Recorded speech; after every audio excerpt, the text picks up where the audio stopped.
Hello everyone and welcome back to today's episode of Jurassic World Evolution 3, where we are going to build a habitat for the beautiful Deinonychus. So let's get started. I'm very excited for today's episode, and I'm also very excited to show you this wonderful habitat that I've built for the Deinonychus. As I've been playing Jurassic World Evolution 3 for the last month somewhat consistently, or basically really consistently, if I'm looking at the videos that I've uploaded.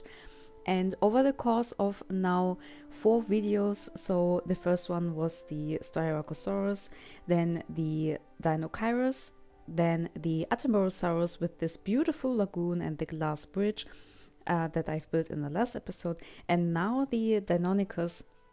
I feel like I'm getting more and more confident again in playing this game, and especially playing or building these quite intricate and more detailed habitats.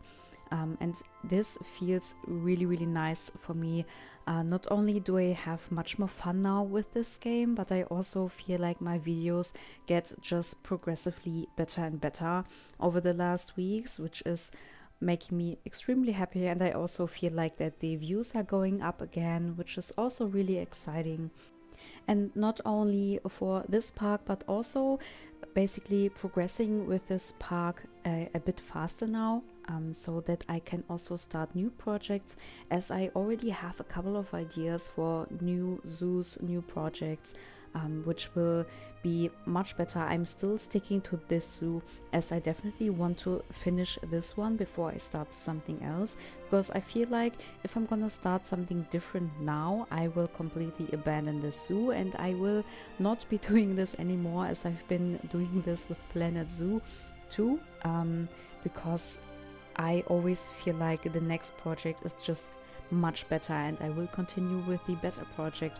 So I definitely I'm gonna stick with this one for now until I'm finishing this. It will not be like a ginormous zoo, it will be like regular size, no super big dinosaurs and stuff like that. I'm not exactly sure when I will find the point where I'll be like, okay, this is enough. I think this will come somewhat spontaneously, but we will see. And I'm extremely excited also for different projects. I've also been thinking about playing Prehistoric Kingdom side by side with Jurassic World Evolution 3, because this way I feel like I can do multiple projects at once, but not abandoning one of them, since they are completely different games, and maybe also see the difference between those two games. And especially after the latest update, I've been watching some videos and seen some screenshots, and with this new, I believe, like aviary type habitat, similar to what we have in Planet Zoo for like the bats and stuff, this could be like something really awesome also for like a dinosaur park. I've seen some videos where there's like really interesting ways on how to use them, and I'm definitely missing this in Jurassic World, especially with like having water behind a glass and then seeing something swimming in the water, or just having the opportunity to build something indoors and actually being functional, because I feel like building indoor stuff in this game is, for whatever reason, quite hard. I've already struggled with this problem when I was building the entrance for my zoo, which is like walk through, you can walk through it, but building is was quite a pain in the bum, if I'm honest. And this is also a reason why I'm not be building like indoor habitats in this game, because it will just stress me out way too much. But I feel like in Prehistoric Kingdom we might be able to do this much better and more similar to Planet Zoo. So I definitely want to check this out at some point. Definitely let me know if you are interested in seeing Prehistoric Kingdom videos, and maybe also making like a comparison to Jurassic World and Planet Zoo and stuff. But I feel like this will also be quite exciting, and I already have a really nice idea for a park that I would be building in Prehistoric Kingdom. especially as long as I'm still sticking to this project in Jurassic World, because I feel like I could also be making this idea in Jurassic World, but maybe just simply because of this indoor building problem, I just say it may be a better idea to actually build this in Prehistoric Kingdom. But what I have to say is that the dinosaur models are definitely much better in Jurassic World, basically from what I've seen in videos. But I think I just have to start this game on my own and maybe also have like my own opinion on this just after playing it and not only seeing videos. So I think I will definitely try this at some point. But for now, I am just quite happy with playing Jurassic World. I do have one or two more ideas for habitats that will be also in this area next to the Deinonychus and the lagoon. As I have some smaller spots or gaps which are big enough for small habitats, and I do think that I want to fill those areas in at the moment, so everything looks a bit more cohesive and put together, and that there's like actually something to look at for the guests and not like having almost like a hike from one habitat to the other. So I feel like putting these smaller dinosaurs in between and these cute small habitats will definitely be the way to go. Also, I personally just love building smaller habitats for relatively small animals or dinosaurs.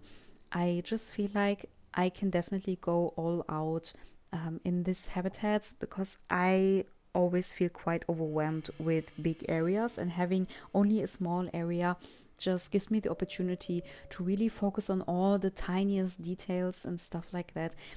So I definitely love building smaller things. And I feel like this habitat is almost pretty much the perfect size, as I was able to make it quite detailed, and I also felt like I've been getting more into this flow back again of playing Planet Zoo. This definitely felt more like building a habitat back in the time when I was playing Planet Zoo a lot, and not only playing Jurassic World, because I feel like I'm using the terrain brushes or foliage brushes way too much, and I try to not use them too much in this habitat and really focus on rock work and the foliage and placing everything down on my own. I did use just a tiny bit of the foliage brush to cover some area, but most of the things you see are definitely built on my own. I also really paid attention on the rock work, and I also made like a little group of smaller rocks that are down on the floor with some grass in between, so we have a bit more detail when it comes to the rocks, because I feel like most of the rocks are really ginormous. So I just try to scale them down as much as possible, and then just having the tips of the rocks stick out so they look much smaller, put a little bit of grass in between, and then place this all around the habitat. And this gives the habitat already so much more structure and detail than before, and it is quite easy, and you can definitely copy this throughout basically all of your habitats, and just making this small group and then having like the random rotation on, or rotating them on your own, maybe placing it a little bit more into the ground, a little bit more upwards, and then throughout the whole habitat just makes such a big difference. And I'm definitely glad that I'm coming back more and more to this old Planet Zoo building self of my own, because I feel like I did make really beautiful habitats back then, but it did take me some time to get back into this flow of building and making these tiny little things and paying attention to the smallest details. And now talking about the actual habitat that I've been building in the background right now.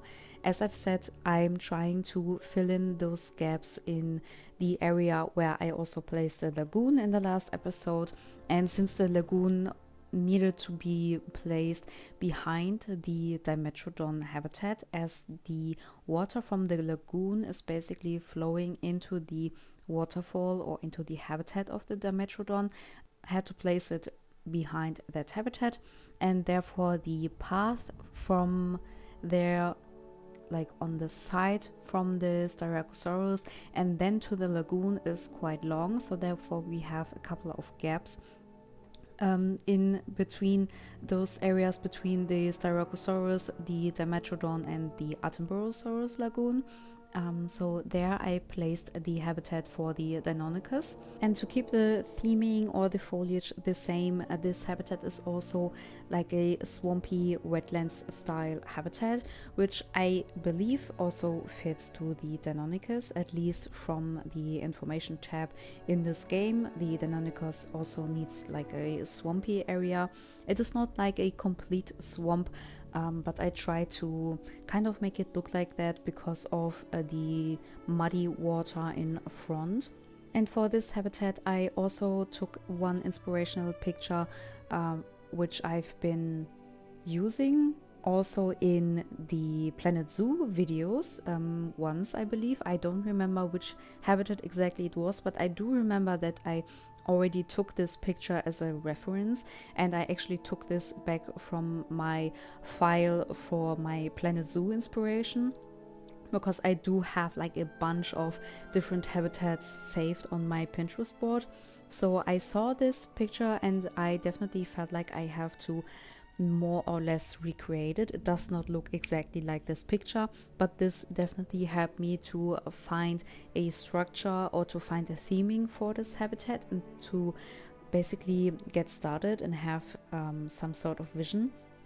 So basically I wanted to have this fencing that you see in these two small viewing areas, where the habitat will be lower, like behind this fence, and the fence is also like a little bit overgrown, which I try to include with the ivy. And underneath there is the water. I did not use like actual water in this game, as this is also quite a pain in the bum, to be honest, because we can't really do small water areas. So I definitely use this like water brush. I don't know what the exact name for this brush is, to be honest. But I definitely use this here, which was perfectly fine, honestly, and even better than proper water, I believe, even though the Deinonychus can walk like straight on top of it, so it does look more like a mud if they are actually walking on top of it, but I honestly don't really mind.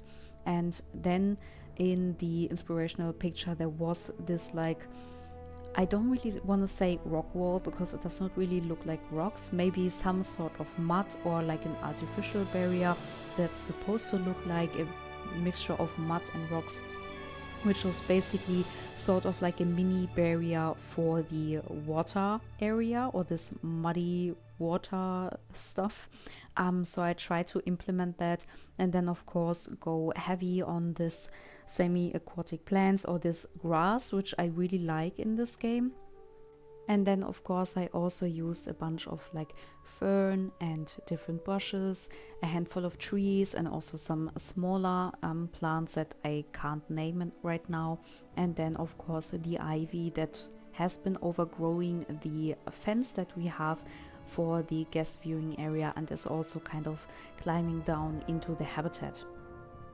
And for the whole barrier for this habitat, especially the back wall where the visitors are basically looking towards, I wanted to make the wall relatively flat when you look at it, because from the inspirational picture that I used, there was also almost like a mud wall, I would say, and then on top there was some foliage, some bushes, some trees in the background and kind of growing over it.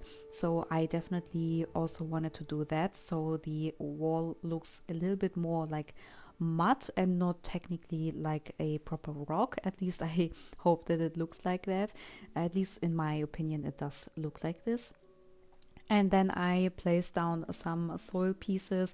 It didn't really have to be perfect, as you're not really seeing the soil pieces anyways, but it just helped me to have everything level and on one height basically. And then I just placed a couple of bushes, some more trees, and I also used the bamboo that we have in this game and lowered it down so you don't really see the stems, but just the leaves on the top, as I feel like the bamboo also does look really nice as a really green bush. So I definitely like that a lot too, but I did not really use it inside the habitat, but I feel like it does look perfectly fine for this like backdrop or like in between those rocks. I also used some foliage in between or on top of the rocks that are in between the guest viewing areas to just give a little bit more greenery and so it does not look so barren.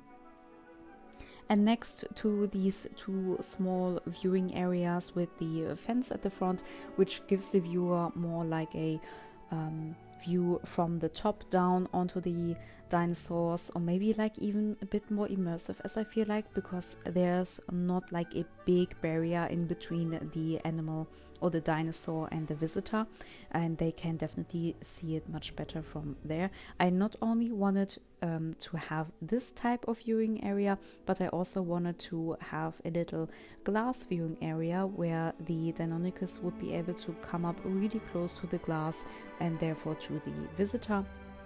And I also placed down this area where you're basically coming back from the lagoon glass bridge if you've been walking on top of it, and then you come down over this like wooden path over the swampy area where also the water is that's flowing down from the lagoon to the Dimetrodon, and then you are coming basically back to the front to the lagoon, and while coming back you will also pass this glass viewing area to the Deinonychus. So you'll not only see them when you're coming towards the lagoon, but also when you've finished your round over the glass bridge and come back to the front. And on the other side from the path next to this glass viewing front, there's also one small gap in between the pathing. So basically there's a more or less round area between the entrance to the glass bridge and then this part that you're seeing right now in the video. And I am thinking about also placing a really tiny habitat there, and since the area is quite tiny, I can make it maybe a tiny bit better and loop the path a little bit more around, or make a bigger loop from the path. I'm thinking about putting a small herbivore down there, and I was actually thinking about doing the small herbivore habitat now, but I spontaneously decided to make something different, as I just felt like building a habitat for a smaller herbivore, smaller carnivore instead, so the Deinonychus. But I originally planned to make a habitat for a small herbivore because I don't really know which one I want to use. Maybe you can tell me what I should place. I was thinking about the Lystrosaurus, if I pronounce it correctly, but I'm not super sure, and I also am unsure if this dinosaur is even interesting for everyone, because it does kind of look like a small potato in my opinion, but definitely let me know what you want to see or what idea you have. The only like really small herbivore that we have at the moment is the Homalocephali. So there's definitely more room for small herbivores, and I also originally thought about making even like a little kids area in this zoo where there would be like a playground and stuff like that, and also a ton of small dinosaurs, especially herbivores. I don't think I would have placed any carnivores in there, but definitely a bunch of small herbivores. But I'm not super sure if I actually want to build a kids area in this zoo. I do think that a kids area, a really detailed one, would be much nicer in a different project. So I am thinking about dumping this idea and just placing like regular small herbivore habitats throughout the zoo and leave the kids area playground project for a different zoo. But maybe you can help me decide what animal to place next to the Attenborosaurus and next to the Deinonychus. And we are almost at the very end of this episode. I hope you enjoyed it and that you liked the way I designed this habitat. Definitely let me know down in the comments, and don't forget to hit the like button if you did enjoy this video. Don't forget to subscribe so you don't miss any more videos that are about to come, and I will now leave you alone with this cinematic shot so you can finally see the finished result of the Deinonychus habitat. So I'm already saying my goodbyes, and I hope to see you in the next episode. Until then, bye guys!